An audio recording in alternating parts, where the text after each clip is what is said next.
Gallagher. Mr. Rodriguez, how are you? Look at you. Let me take a look at you. There you are. How you doing, Cole? I'm all right. I'm joining you in my messy ass room. Nice, nice. Where are you coming to us from, Cole? Are you in California? Yeah, Pasadena. In Pasadena. That's right. Well, Cole, Yeah.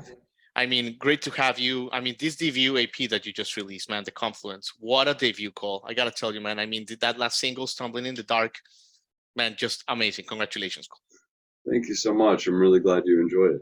Yeah, it's great, man. And Cole, I gotta ask you, there's something I wanted to ask you. And I don't know how to articulate it because I'm not a musician, but there's certain moments in some of your songs, Cole. I've noticed it. Like there's certain songs like Free Fallin' by Tom Petty, for example, that, or your song Lines in the Sky or The Occurrence of Tennessee, that as you hit certain notes, Cole, I get the chills. I just get the chills, dude. And it just kind of goes up my spine. And I think in writing hit songs, Cole, which is what I think you're on your way to doing, a lot of hit songs, there's a trick. There's a certain trick, like with paintings. There's a certain trick that just kind of brings people into the painting. I don't know how to articulate the question, but I think you know what I'm talking about. Yeah, Cole? Yeah. I think that you just got to follow. You really just got to follow the emotion as close as you can when you're. I heard Jason Isbell say it best. Like you can only be in creation mode once, and in creation mode, there's uh, that's where you find magic. But after that, you're just in recreating. You know, if you're trying to rebuild, it's easier to build something than it is to rebuild something without the blueprint. You know, just some sort of idea in your head. And I think that songs like Free Fallin', God, there's one that really, a lot of those older tunes that really kind of just invoke nostalgia and excitement at the same time. There's just this energy that's only attainable through that pure creation mode, and that's really what we tried to Yeah. Go for in this record. So in other words, Cole, like for Lines in the Sky or whatever, like there's not, you can't be like, oh, you play A chord, C chord, and there's like a sequence that's gonna create an effect. It has to really come from deep in your soul. Like you may not even know where it's coming from, but it just has like to come from like the purity of your soul. So we cut the record. We cut the record live. Yeah, and I definitely think that but the way that Vance had us do it was, I walked in with my guitar and I sang the song, or we played a recording of it, and then I would play it for them right there and show them how I was doing it, the chords, the motifs, whatever riffs going on, and then the band, as in John Eldridge, Barry Billings, Sadler Vaden, Jimbo Hart, and Chad Gamble. They walked in with me, and we cut it right there. I mean, they just made up their parts on the spot, and so in order, that takes a ton of experience on their part, but on the other side of it all is like they really know how to tap into those feelings just like that, and get sound from sound from their music that only they can hear. Man, that's amazing, Cole, that you recorded that way. And by the way, Sadler, great guy. We know him because Morgan Wade is a good friend of the show, and they work a lot together. But weren't you petrified, Cole, like by recording this way, being your first EP? I mean, I'm not a musician, but I would have been freaked out. And I know a lot of people here that work with Dave Kopf and and all this stuff that he likes to do like in one or two takes. Were you nervous at all, even though you had the experience of Jimbo and Sadler? Oh, dude, yeah, no, I was completely petrified. Just being, the first record we did, they flew in their parts, and so what you're listening to on this EP is actually a second recording that Vance fully produced. The first one, though, I recorded in Orange County, and what happened was I hopped on the phone with him. or the producer hopped on the phone with them. He talked them through the project. They were like, okay, cool, send us the files. And he did. And then they recorded their parts at home and sent it in. Yeah. And so that was my experience of recording, and of course, I've watched stuff like the new Basement Tapes documentary, or even there's this Neil Young documentary. I can't remember the name of it, but basically, like seeing how stuff is cut live. Good one would be "Get Back" by the Beatles. Yeah. Yeah. I Uh, hear that. you know, um, but that stuff all happened, or at least "Get Back" happened after I recorded the record. And so I didn't know what I was walking into when I went into Vance's studio. And suddenly, like, I had to overdub all my parts because I just wasn't at that level, and I wasn't nearly as comfortable as any of the other guys in the room with me. And so it was definitely extremely intimidating. Yeah. And moreover, just like Vance works at such a quick pace. I mean, like we got that record done in like 3 weeks, basically. Yeah. 15 days, maybe a few more than that, but like 1 week straight, every single day we did 3 songs at least, or two to three, and then one day we cut four. It was pretty crazy, the workload. And these guys are, during COVID, during the quarantine, they were just cutting records constantly, over and over and over again. So Yeah. they're Yeah. seasoned players. And did you like that approach, Cole? The reason I ask is because you have people like them, or like Dan Auerbach. He's the same thing. He says you got to just get things across the finish line. But then you have people like Robert Keane or our friend Dylan Warnick, who like spent 3 years finishing a song because they just got to get the exact word right. Like, are you comfortable with this approach of just kind of getting stuff across the finish line?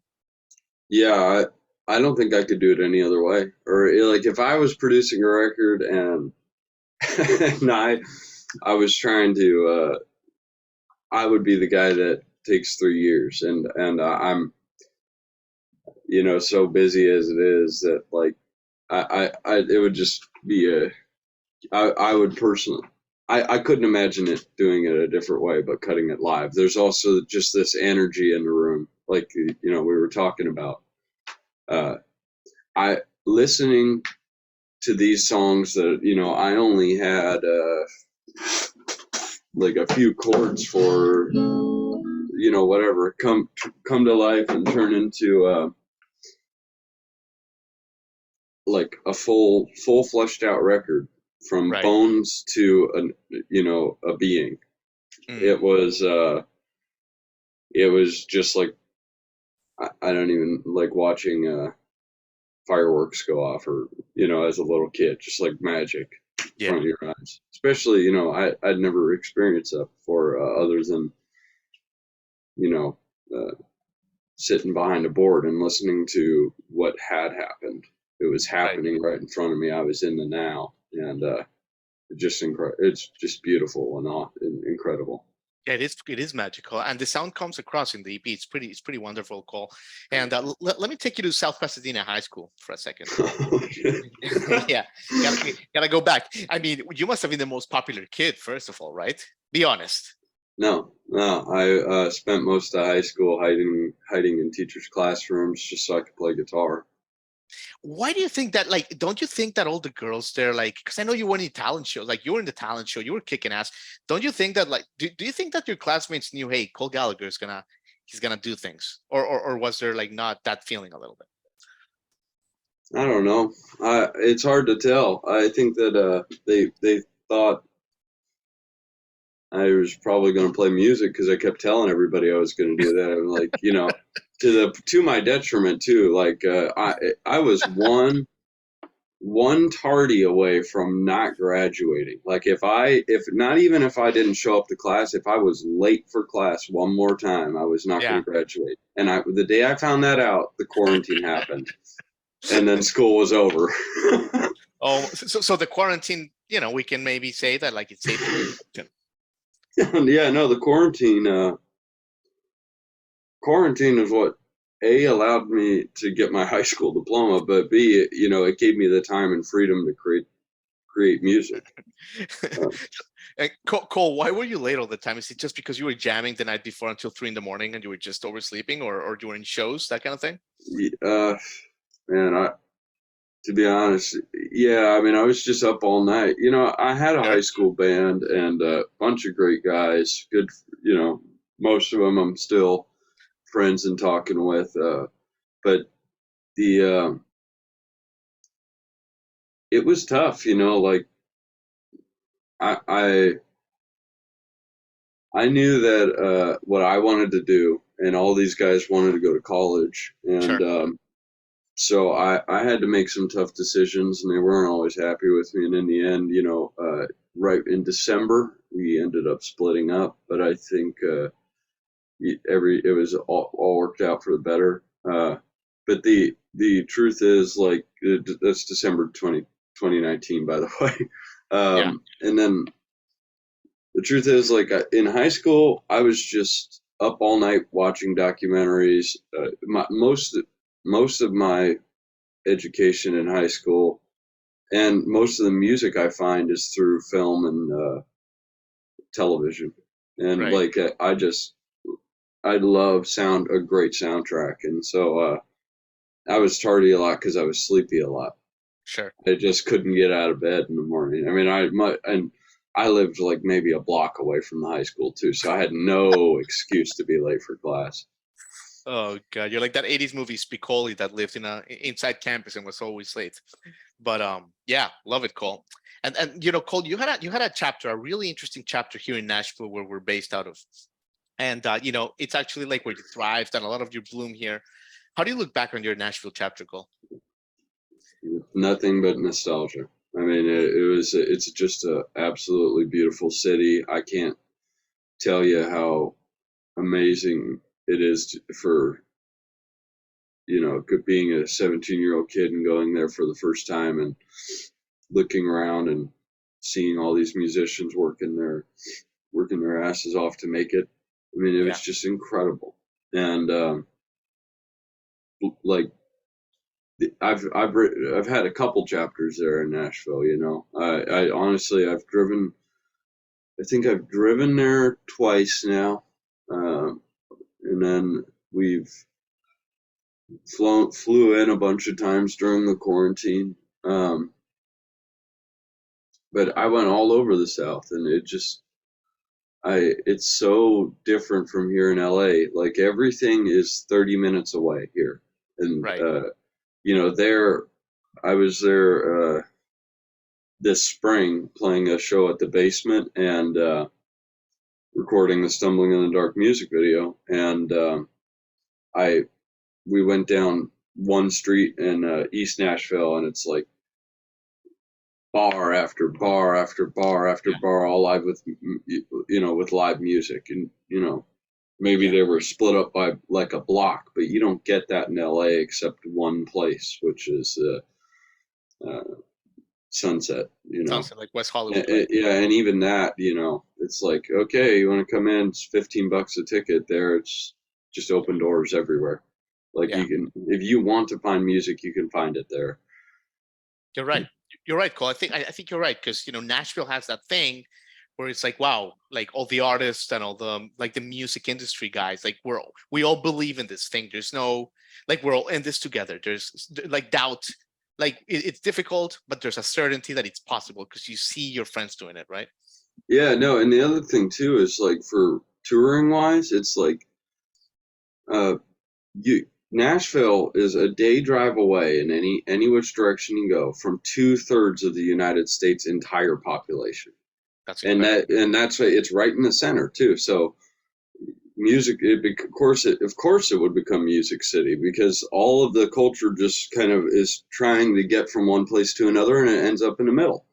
Right. And it's just it's the perfect place to launch tours from. It's the perfect place to take day trips to go play in wherever have you, Alabama, Chicago, uh, Yeah. it Kansas just, City, wherever. Yeah. North Carolina. Yeah. yeah. And then, of course, like, it's just it's just there's so many venues there alone. Like Totally. it's you can always find work, and that it for that reason it's a lot more competitive than LA. But the cream always rises anyways, and so you're whatever you going out and you're listening to stuff there, it's like that this is good stuff. Yeah. The bars know what they're looking for, and uh, I'm just hoping and praying that I can somehow break into that scene. I'm gonna try. I'm gonna be there in September. I've already Oh, got a yes. couple. Yeah, When are you coming? What days of September do you know? I'll be playing a show on September 5th at Okay. the Ryman Plaza, Yeah. Yeah. Wonderful. and yeah, and then it looks like September 12th again at the basement at New Artists, New Faces Night. Your face tonight. Fantastic. Yeah, and then after that, I don't know. There will be a couple more gigs. So those are the two that I have lined up Well, right now. well, Cole. I mean, and this is going to be a shameless plug, but if you're able to be here for Americana Fest, we have Oh no, that's why I'm headed out there. oh, perfect. Well, we have our signature event on the 20th. We have friends of our show. This is a shout out for my audience. We have friends of our show, Maggie Rose, Moon Taxi, Nicole Atkins, Lizzie playing. This is the J-Rod Concerts Fiesta. You're more than welcome. You're a VIP guest. Come hang. Just come spend the day with us. Maybe jam a little with some of the friends, man. It's on the 20th, Wednesday the 20th. Sure, yeah, no, I love those guys from Moon Taxi. Oh, yeah. We did play a show together in Buffalo, New York. Fantastic. Yeah, great guys. And if anyone listening wants to get a ticket, conference passes at americanamusic.org. But God, sorry, we got sidetracked there, but we'd love to No, see it's you. all good. I'm ADHD, man, so I just go I'm like Man, the river. I want to ask you about a few of the new songs, but let's just finish the Nashville chapter because I know you played at a honky tonk, right? You played at Kid Rocks and stuff. How is that like, Cole? Because like, what is the inside story of being a musician playing those, 6-hour shows to tourists that they mean well, but a lot of them are, have had up their fair share of drinks. Maybe they want covers. What is the experience of playing in a honky tonk like for a real musician, Cole? So I think I had a pretty unique experience in there. I mean, well, not unique as in I hadn't, or I was different than anybody playing on stage, but I got to leave there. I love, I know that like I loved working on Broadway. Um, You make good money, I right? could, I you can. There's potential to. There's also potential to get kind of stuck doing the same circuit over and over again.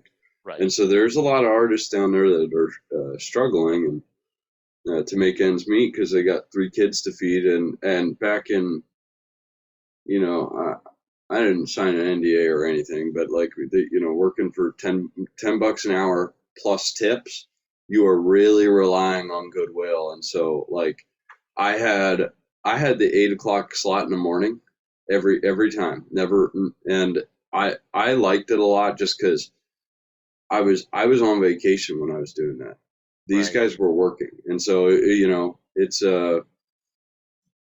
apples and oranges. And I I got to go home to LA and go back and living with my parents. A lot of people left wherever their homes were to go to Nashville and try to make it and work on Broadway. Right. And so, I it's tough. I can say that it was a lot of fun. It Sure. was also kind of like a big wake up call because I couldn't imagine doing doing that 9 hours, or 8 hours a day over and over for Right. 3 days of the week. It just destroy your voice. And but you'd also, those guys, they're killers for a reason. It's because they're just playing all day long every day. Yeah. um, No, but you're right. You're right. And you know, we do have some friends of our show that came out of there and they're kicking ass. Their country sibling duo, Tigger Lily Gold. So shout out to them. But you're right. A lot of people, man. That's a hustle for sure. Well, yeah, no, and if you got other mouths to feed and to worry about, I did know a guy there. He did a lot of Johnny Cash stuff, but yeah. he had three kids, and like he's out there working on Broadway. I think he even had another job as well to try and make it work out. Sure. But he was telling me after, like, this is it's really tough. It's super hard to say. You got to kind of be on your own to do in Yeah. order to do it. But and again, it's all about goodwill, though. I mean, if people are putting money in tip jars, which they always do, small amounts, big amounts, whatever you have to give to your local musicians, it's the most important thing, Huge. Absolutely. because puts food on their plate. Man, Cole, I could talk to you for 17 hours. So let's pivot to let's pivot to the song. I want to ask you about Sugarland specifically, because I mean all the songs are great, but I love the story of Sugarland, man. Just the way it came about. If you don't mind sharing with the audience, like I know you grew up loving. I mean, you love Bruce Springsteen, like we love Bruce Springsteen, but you have a special place in your heart. And this song from him, unreleased, they let you record it, right? Yeah, Bruce was the first artist I ever heard. Like, within my cognitive memory, the first song that I remember was "I'm on Fire," and I remember being a little kid and watching the music video. I don't know if it was on MTV or my dad just had it on. Right. But I was sitting there watching it and just like, oh my God, like this is such a cool song. And but I think even before that, the first song that was like the first.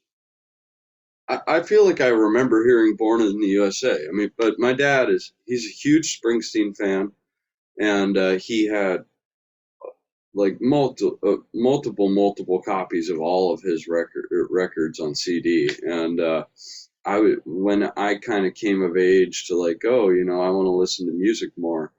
Uh, I picked up these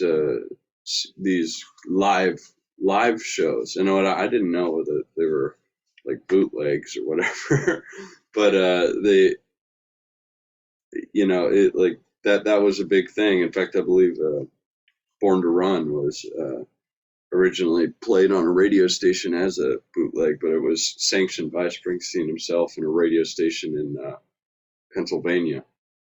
So, Right. he's had a very long history with that sort of thing. But the what was really, I heard a bunch of songs that I hadn't heard before on the records when I listened to these live things, because the dude plays 4 hours. Eventually, got to play stuff that you want to play. You're not just putting on a 45-minute show to get the audience hyped up. It's like this guy, he takes people on journeys, and I found this song, or my dad and I found this song, Sugarland. And then we started researching it. We looked it up. We found a couple different versions of YouTube videos that were posted. Hmm. And then when we went to go record this record, we had already had, the we had I went to Jimbo and I said, look, I want to do this song. It's unreleased as far as I know. Like, we later found out that I think it has been published technically, but just not released. And and I said, how would you have me go about this? Like, how would you go about it? And he said, well, this is what we're going to do. We're going to record it, and you're going to make a really clean, like, mixtape.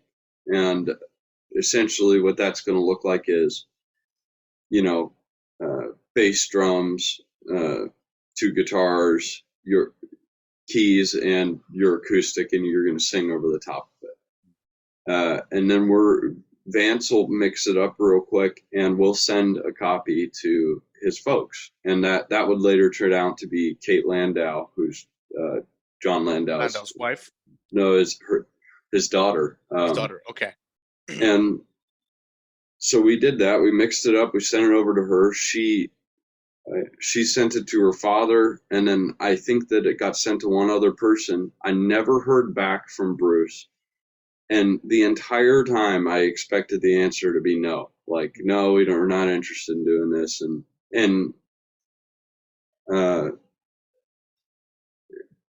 I'm kind of at a loss for words even thinking about it still. Wow. It was, yeah, I mean, they Hear came the good back, news? yeah, they came back with the yes, and at least like go ahead and proceed. And so we did. We put the horns over the top, and Vance You did must the have been final so mix. stoked, Cole. You must have been so happy when you got that message. Oh man, I don't.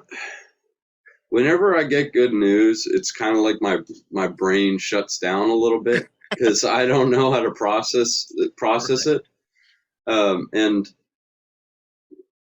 I think my brain's still shut down from that day because I'm just I love Bruce so much. I love his lyrics.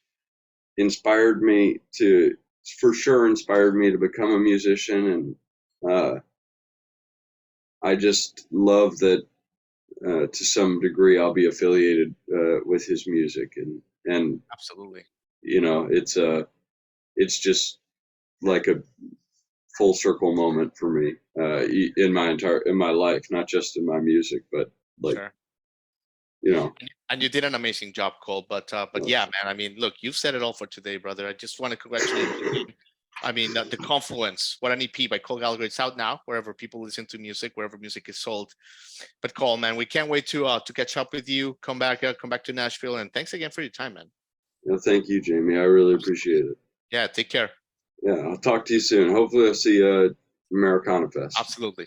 Be safe. Have, Take care, man. bye.